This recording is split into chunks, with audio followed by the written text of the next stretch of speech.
आज है दिवाली और मेरी सुबह सुबह 7:45 नींद खुल चुकी है। मैंने देखा बाहर की लाइट चल रही थी हॉल में, इस पर तो मेरे हस्बैंड जाग चुके थे। मैंने फटाफट अपने बाल ठीक किए और मैं गई चाय बनाने। चाय मेरी रेडी हो चुकी थी, इतने में मेरी छोटी वाली बेटी जाग गई और फटाफट मैंने उसको दूध दिया। उसको दूध दिया, हम लोगों ने चाय पी साथ में।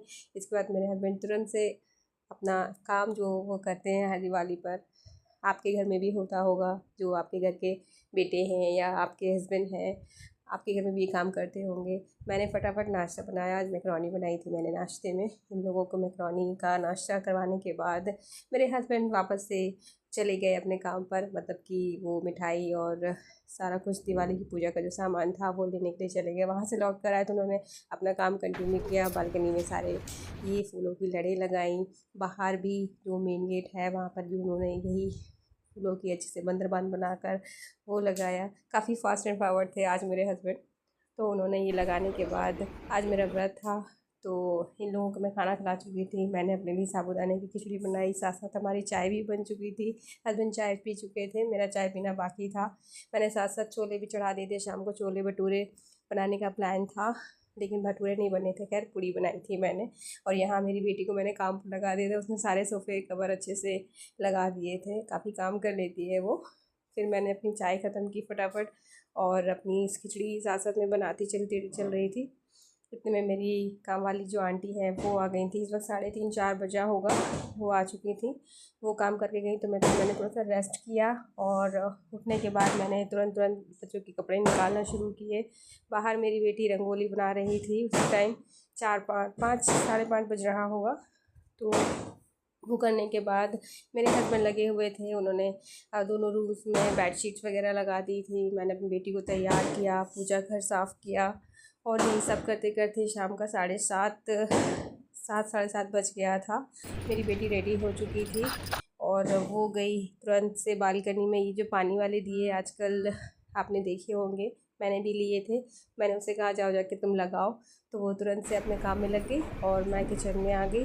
मैंने अपना खाने वाने का काम शुरू किया। इस वक्त आप देख रहे हैं शायद 7:30 बजाए घड़ी में। और मैंने छोले की सब्ज़ी बना दी और आटा भी सान दिया क्योंकि पूजा का वक्त हो रहा था। मैं थोड़ा सा लेट थी खीर भी चढ़ा के। और मैंने पूजा के लिए मैंने टाइम 8 बज चुका था। मैंने और स्पीड बढ़ाई। देखती हूँ आके इस रूम में दोनों पापा बेटी, अपनी छोटी वाली मेरी बेटी जो है उसको कपड़े पहनाने के स्ट्रगल कर रहे थे। मैं भी तैयार हो चुकी थी 8:30 बजे तक और हम लोग की पूजा शुरू हो गई थी। पूजा की तैयारियां शुरू हो गई थी। मैं पूजा शुरू कर चुकी थी और पूजा की तैयारी करते करते करीब 8:45 बज गया होगा और हमने पूजा शुरू करी। ये तेल वाले दीपक जो सरसों के तेल में लगते हैं वो मैंने दीपक सजाए और भगवान का जो तिलक स्नान सब कुछ होता है वो मैं कर चुकी थी। मेरे हस्बैंड बराबर मेरा साथ दे रहे थे इसमें। पहले मैंने दीपक जलाने की कोशिश करी, वो कहने लगे नहीं लाओ मैं जलाता हूँ, तुम्हारा हाथ जल जाएगा। वो करने के बाद हम लोगों ने आरती की लक्ष्मी और गणेश जी की। उसके बाद हम लोगों ने नीचे पटाखे फोड़े। मैंने नहीं, मतलब मेरे हस्बैंड और मेरी जो बड़ी वाली बेटी है उनको पसंद है तो वो काफ़ी इन्जॉय करती है अपने पापा के साथ। तो उसने बहुत इन्जॉय किया, बहुत खुश थी। उसे खुश देखकर मुझे बहुत खुशी हुई। उसके बाद हम लोगों ने बहुत सारी फ़ोटोज़ ली।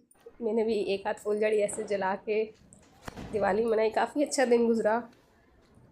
15-20 मिनट बीच रहने के बाद मेरी छोटी बेटी को लेकर ऊपर आ गई थी कि पटाखों की आवाज़ बहुत ज़्यादा थी जो बच्चों को नुकसान करती है। थोड़ी देर मैंने ऊपर वेट किया। उसके बाद मेरे हस्बैंड और बड़ी बेटी भी आ चुके थे। हमने साथ में डिनर एंजॉय किया और फैमिली में बात की क्योंकि दिन भर से नहीं कर पाए थे, इसलिए वो भी ज़रूरी है। आप लोगों ने अपनी फैमिली में बात की, जो लोग दूर रहते हैं वो समझ सकते हैं ये बात। तो ऐसी रही हमारी दिवाली। चेंज करने के बाद मैं आराम से बैठी हुई थी और ये रहे दिवाली के फ़ोटोज़।